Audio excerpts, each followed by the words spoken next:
The movement was begun by a scientist who discovered, quite by accident, these signals being sent. Please understand, they are safe as long as they are not discovered. They want their weapon. Look out for Charlie. I want that son of a bitch dead. I want him dead. Okay, it's story time. While I'm telling you this story, I want you to rationalize it and really think about it. Think about whether there's an easier way to do this. There were a group of communists on an island, a rebel group, and this military guy, sort of an intelligence guy, CIA military guy, started studying their folklore and their lore of the area and found out that they were very, very superstitious people. Very superstitious.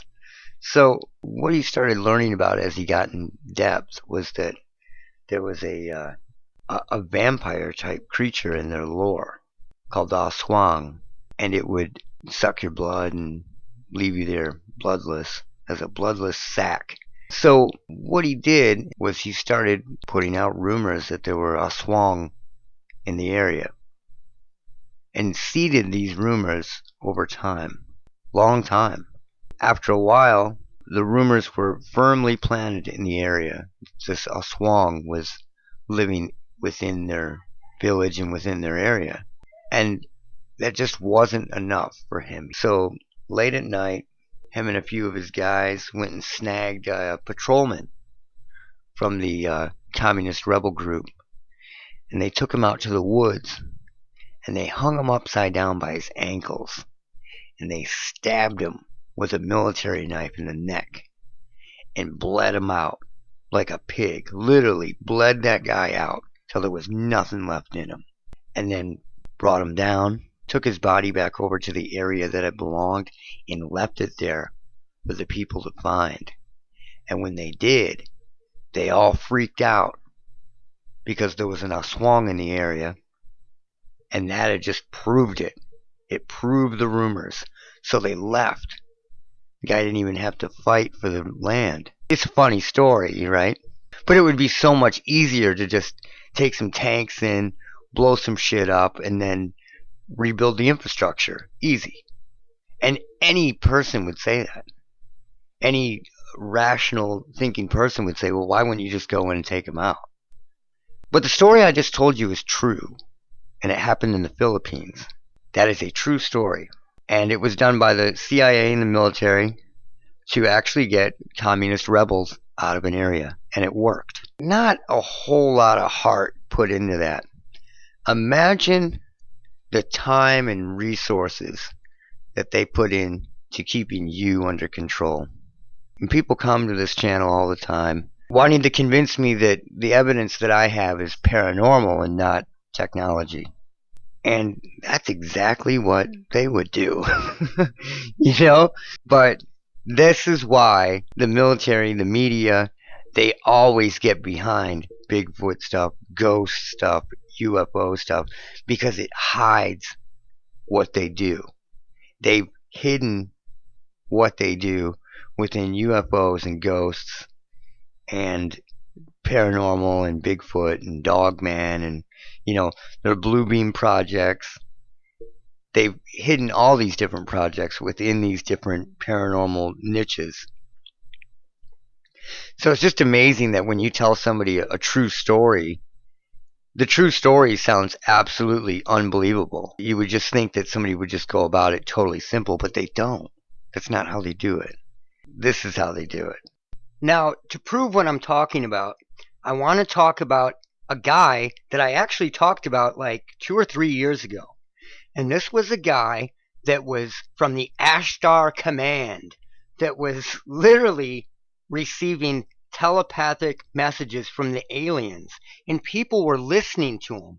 And I told you the story about how when he figured out that he was being duped, he literally figured it out and was man enough to step up and say, look, I was fooled. Don't be fooled by this. And when he did, his followers started saying that the government got to him and that he was backing off on everything that he talked about because the government had gotten to him. But what really happened was he figured out that it was V2K. He wasn't receiving telepathic messages. He was being fucked with by a government operation. And I didn't release the guy's name, and I just kind of talked about the story. But I'm going to tell you his story now. The guy's name was Greg Giles. So it says, "Hello everyone.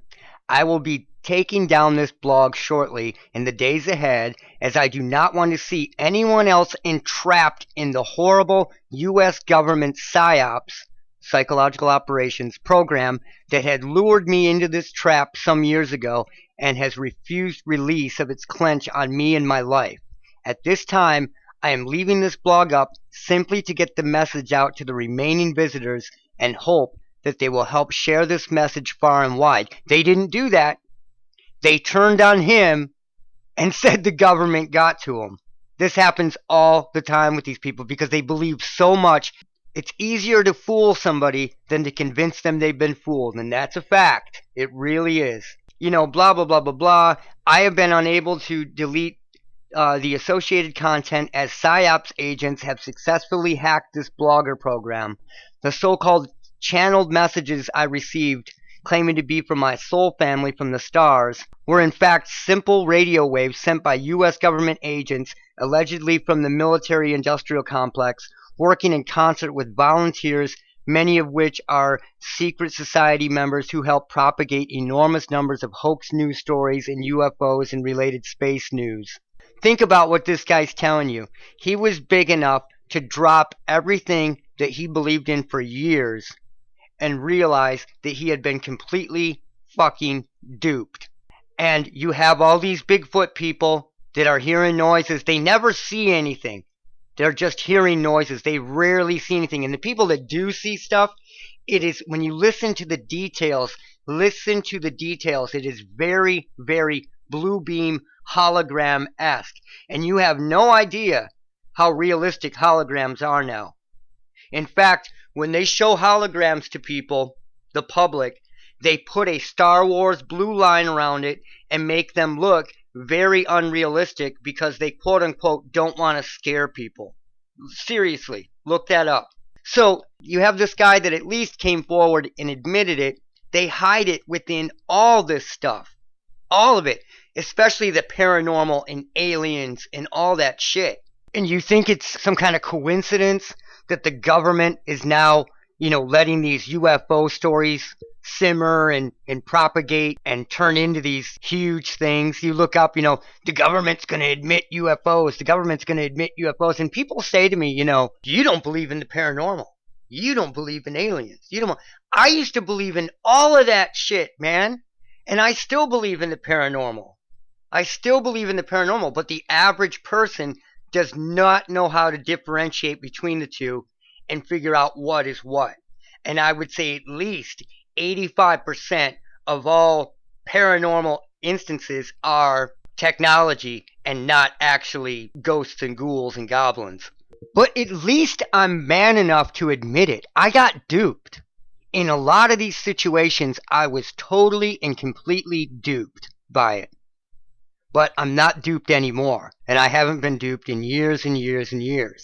As I got older, I was less and less uncomfortable with experiences that I had in my house. Let me tell you about one experience I had. My kid was staying at his grandfather's, and he was about 2.5 or 3 years old at this time. We are sitting there, it's summertime, and I'm on the second story in this house. And the house that I was living in at the time had a main road out front, and it was a very country area, and had a river going through the back, okay? But I was right next to a major freeway. We're sitting there, hanging out, and I start hearing my kid, and he is calling and kind of like half crying, and then it would stop, and we would look out the window, and we would hear it again, and this went on and on. We both swore that it was my kid. It doesn't matter what I believed at that time, what it could have been or might have been. When you hear your kid's voice and him crying, you have to check. You have to check. The other thing is that you're on a river, and I grew up on that river. I grew up in that house. All right. I was renting that house at the time because my dad wasn't living in it. So I was renting that house out. This wasn't some noise of a raccoon or something that was in the area. I had heard every noise on that river my entire life, and I knew what existed in that area. This was in Michigan, and it sounded just like my kid. It was terrifying. So I go out there, and I'm looking around, and there's nothing. And I go out with a flashlight and check around the river, and I check everything, and there's nothing. There's nothing there. And we, go back up and sit there, and then you start hearing again. This went on for hours. And this is the exact same kind of situation that people describe as a skinwalker or whatever else, a mimicker, and all this shit that gets out there. It's the same kind of stuff that's happened at Skinwalker Ranch and shit like that. It's happened to a lot of people. But there was nothing there. And it wasn't my kid. He was at his grandfather's the whole night. And it is just one of those scary things where it sounded just like him at 3, 4 in the morning. And it wasn't real. I'm not going to say that I know what it was, but it wasn't an animal. It was my kid, and he was not there. To this day, I regret not making a recording of that, but I was more panic-stricken at the time. Like I didn't know what was going on. Your mind starts to go in weird directions when that kind of thing happens. Like you start thinking maybe he was having some kind of health issues and tried to bring the kid back, but then had a heart attack, or it's crazy the stuff that you think of trying to justify when you're hearing audio that shouldn't be there, but it sounds just like a loved one.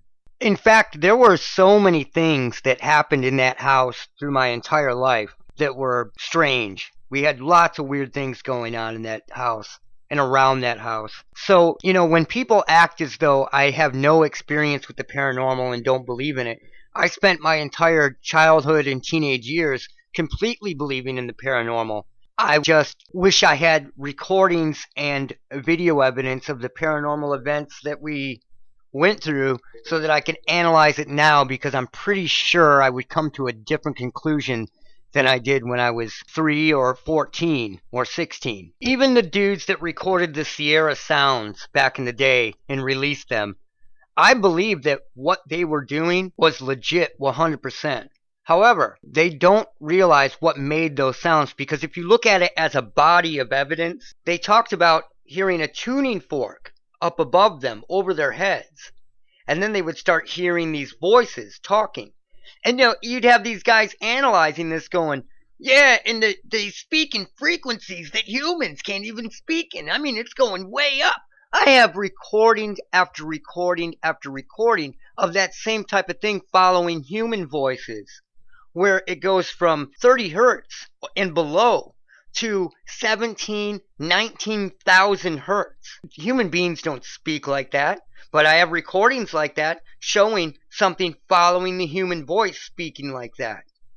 And they just assumed that it were these creatures that could speak in totally different frequency ranges, and it wasn't. It just wasn't. And if you go back, I have a video on that called the Sierra Sounds. So everything is being hidden within ghosts, aliens, Bigfoot. It just doesn't stop. The Paul Benowitz case proves that they hide military projects within the UFO community. They need superstition. They need the UFO community. They need the cryptid community for any of this to exist, because without it, people would be looking for real answers. Now, this is a seriously big deal that none of the Skinwalker Ranch people like to talk about.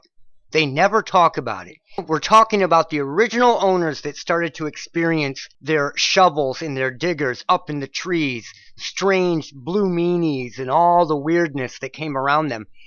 That guy, that original owner, I won't mention his name, you can easily find it, he never, ever, ever believed that it was paranormal. Ever.